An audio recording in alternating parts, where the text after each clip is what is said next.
सरना धर्म कोड हम भारत के लगभग 15 करोड़ प्रकृति पूजक आदिवासियों के लिए अस्तित्व, पहचान, हिस्सेदारी का जीवन रेखा है।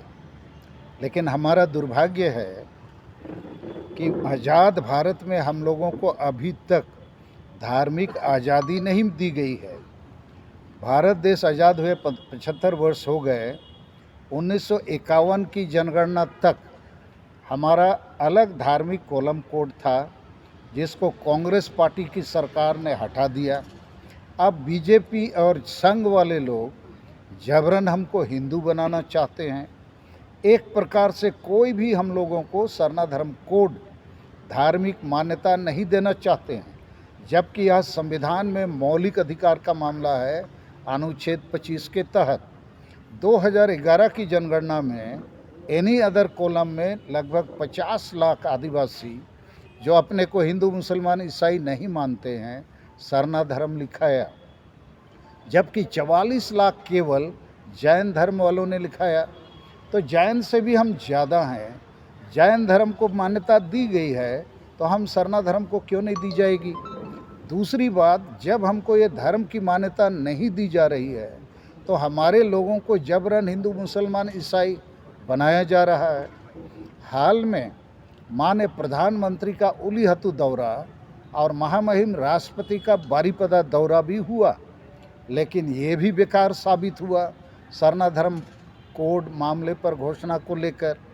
तो ऐसी स्थिति में हम लोग भारत बंद करने के लिए मजबूर हैं।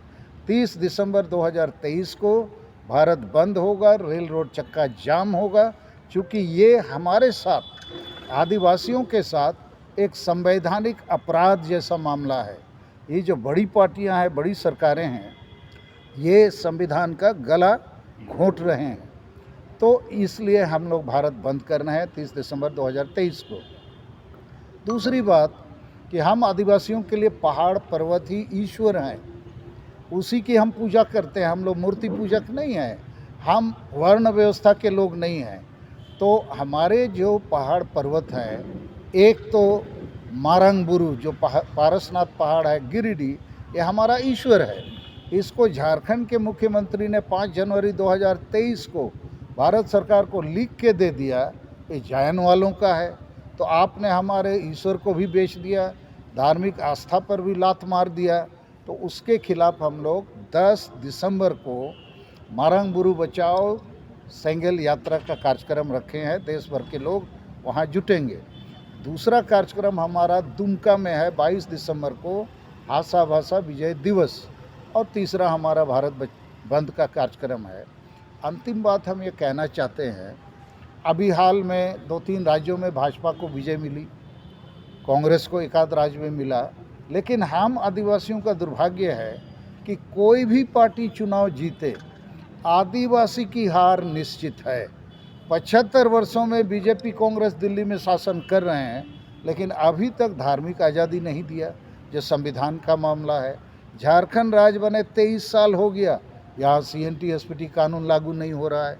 यहाँ कोई आदिवासी भाषा को राजभाषा या उस भाषा में पठन पाठन का काम नहीं हो रहा है। यहाँ अभी कुर्मी मातो जैसी और भी जातियाँ हैं, जबरन आदिवासी बनना चाहते हैं, और ये राज्य सरकार और तमाम पॉलिटिकल पार्टी उनको समर्थन कर रहे हैं।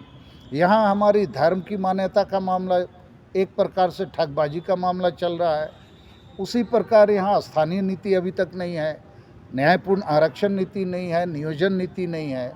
तो यहाँ भी हमारा आशा भाषा, जाति, धर्म, रोजगार, इज्जत, आबादी और संविधान कानून प्रदत्त अधिकारों पर हमला हो रहा है।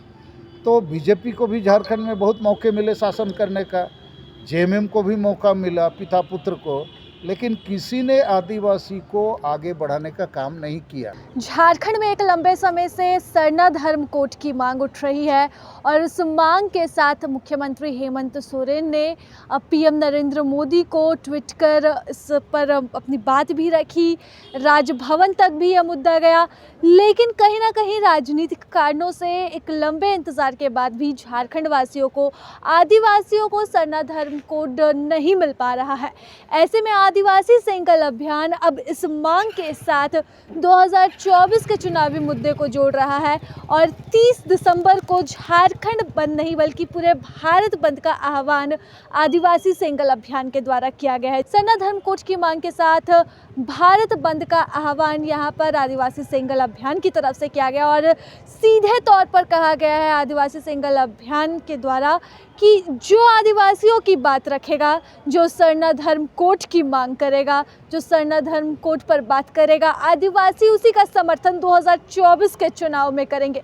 तो अब देखने वाली बात रहेगी कि आदिवासियों के लिए सरना धर्म कोड का मुद्दा कितना राजनीतिक बनता है और कितनी राजनीतिक पार्टियां सरना धर्म कोड को अपना मुद्दा बनाकर आदिवासियों को लुभाने का प्रयास करते हैं।